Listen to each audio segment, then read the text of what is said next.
Our purpose here is to bring hundreds of families to establish new settlements in Gaza. And we had lots of talks with politicians, with ministers, with members of Knesset, with prominent public figures, telling them that we are ready to move to Gaza now.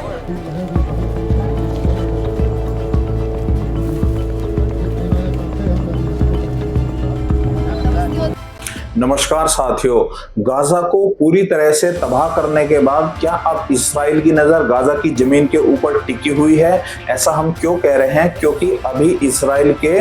वित्त मंत्री Bezalel ने इस बात को कहा है कि हम बहुत जल्दी ही गाजा को इस्राइल में मिलाने जा रहे हैं। इसका मतलब ये हुआ कि गाजा जो है वो बहुत जल्दी इस्राइल में मिल सकता है और इस्राइल का हिस्सा हो सकता है। तो ये एक प्लानिंग इस्राइल की चल रही है, क्योंकि इस्राइल इस बात को मानता है कि इस्राइल में जब तक सुरक्षा नहीं हो सकती है, जब तक जो है वो गाजा से इन 25 से 30 लाख फिलिस्तीनियों को नहीं हटाया जाए। क्योंकि इस्राइल का ये भी मानना है कि गाजा में पूरी तरीके से हमास के आतंकवादी एक्टिव हैं और वो किसी भी समय गाजा से इस्राइल के ऊपर हमला कर सकते हैं। और इस 7 अक्टूबर की घटना के बाद इस्राइल पूरी तरीके से सतर्क हो गया है और उसकी प्लानिंग यही चल रही है कि अब यहां से इन 25 से 30 लाख लोगों को हटा दिया जाए, इनको कहीं और शिफ्ट कर दिया जाए। और इसकी जो ये खबर जो है, इस बात की पुष्टि इस बात से और हो जाती है कि अभी अभी जो मोसाद के चीफ हैं, इस्राइल की जो खुफिया एजेंसी है मोसाद के चीफ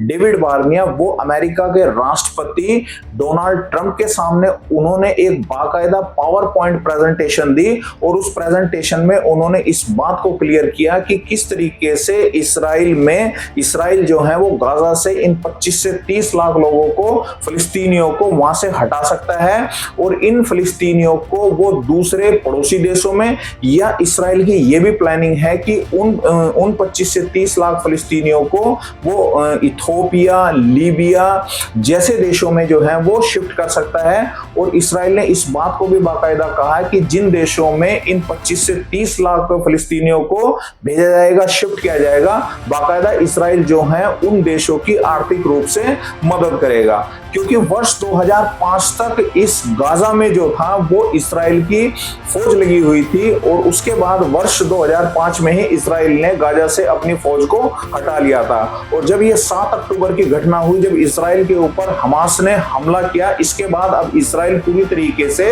सतर्क हो गया है। चूंकि पहले भी जो है वो वेस्ट बैंक का जो इलाका है, वेस्ट बैंक का इलाका फिलिस्तीन में ही लगता हुआ है, वहां पर भी इस्राइल ने यहूदियों की बस्तियों को बसाया हुआ है और लगभग वहां पर 4 से 5 हजार जो है यहूदी बस्तियां वहां पर बसी हुई हैं और बहुत सारे हजारों में वहां पर यहूदी लोग रह रहे हैं। और इसी तरह की प्लानिंग अब इस्राइल की हो रही है गाजा को लेकर, क्योंकि इस्राइल अब ये चाह रहा है कि किसी भी तरीके से इस समस्या का पूरी तरीके से समाधान हो। और इस्राइल की एक सेटलर्स की लीडर हैं, उन्होंने तो बाकायदा इस बात की वकालत की है, डेनियला जिसका नाम है, उन्होंने इस बात को कहा है कि किसी भी कीमत पर हम यहां से जो ये फिलिस्तीनी हैं, जो अरब मूल के लोग हैं, इनको हटा दे सकते हैं या इनको मारा भी जा सकता है। तो उन्होंने बाकायदा इस बात को जो है वो प्रधानमंत्री बेंजामिन नेतन्याहू को भी कहा और उनकी बाकायदा बेंजामिन नेतन्याहू के साथ एक मीटिंग भी हुई और उन्होंने साफ साफ इस बात को कहा कि हम यहां से इन फिलिस्तीनियों को हटाकर जो है वो यहूदी बस्तियों को बसाने जा रहे हैं। तो इस बात के लिए इस पूरे प्लान में अमेरिका भी इस्राइल के साथ खड़ा हुआ है और अमेरिका के राष्ट्रपति डोनाल्ड ट्रंप ने तो बाकायदा एक एआई जनरेटेड वीडियो में इस दिखाया भी है कि वो किस तरीके से गाजा के समुंदर पर प्रधानमंत्री बेंजामिन नेतन्याहू के साथ पूरी मौज मस्ती कर रहे हैं। तो इसका मतलब ये है कि इस पूरे प्लान में अमेरिका भी इस्राइल के पूरा कंधे से कंधे मिलाकर इसके साथ है और अमेरिका भी इस बात को चाहता है, डोनाल्ड ट्रंप ने भी इस बात को कहा है कि किसी भी कीमत पर अब इस समस्या का समाधान होना चाहिए और इस समस्या का समाधान अमेरिका और इस्राइल जो है वो ढूंढ रहे हैं किसमें, कि किसी भी तरीके से इन 25 से 30 लाख जो फिलिस्तीनी मुसलमान हैं इनको वहां से हटा दिया दिया जाए और इनको या तो दूसरे मुस्लिम देशों में शिफ्ट कर दिया जाए या उन देशों में इनको शिफ्ट कर दिया जाए जिन देशों की इस्राइल और अमेरिका आर्थिक रूप से मदद कर सके, और वो देश जो है इन 25 से 30 लाख लोगों को जो है वहां पर अपने यहाँ पर शरण दे सके। तो ये प्लान जो है अब इस्राइल का पूरी तरीके से एक्टिव है और मोसाद ने इसकी जिम्मेदारी, इस्राइल के प्रधानमंत्री ने इसकी पूरी तरीके से जिम्मेदारी जो है वो मोसाद को दी है, और मोसाद के जो चीफ हैं डेविड बार्निया, अब उनके ऊपर ये जिम्मेदारी है कि वो कितनी जल्दी जो है इस प्लान को जो है वो तैयार करें और इसी प्लान को कितनी जल्दी जो है वो लागू करने जा रहे हैं। तो ये काम बहुत आसान काम नहीं है, 25 से 30 लाख लोगों को एक देश से दूसरे देश में शिफ्ट करना या वहां से हटाना। चूंकि पूर्व में भी जो है वो इस्राइल को इस बात का अनुभव है कि उन्होंने जो है वेस्ट बैंक का जो एरिया है इस फिलिस्तीन में, वहां पर उन्होंने फिलिस्तीनियों को जबरदस्ती हटा दिया था और वहां पर यहूदी बस्तियों को बसा दिया था, और अभी जो है वेस्ट बैंक में जो है कई